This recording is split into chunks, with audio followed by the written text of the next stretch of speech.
Hey, what's going on YouTube? In this video, I want to talk to you guys about replacing the battery on your aging or your new MacBook Pro. Now, normally we don't replace batteries on our laptops unless we find that the charging times are not adequate for our day-to-day activities. Now, keep in mind that popping the battery out of a MacBook Pro today is almost impossible on MacBooks built before mid-2009, simply because most of the laptops built afterwards were pretty much embedded into the actual chassis of the laptop, and they use a lot of glue to keep everything pretty tight.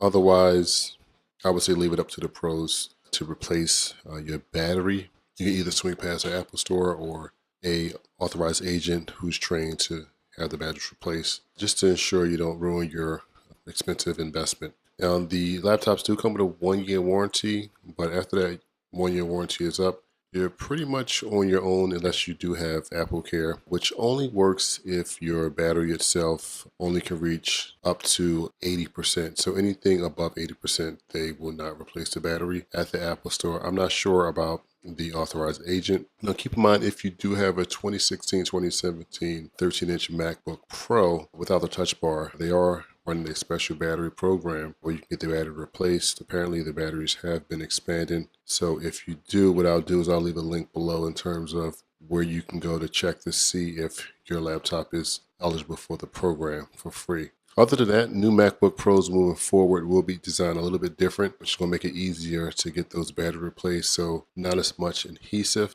Lastly, on the latest MacBook Air that's just been released, they did implement that new design in the MacBook Air 2018 edition, which is nice, and it should keep those laptops running for years to come.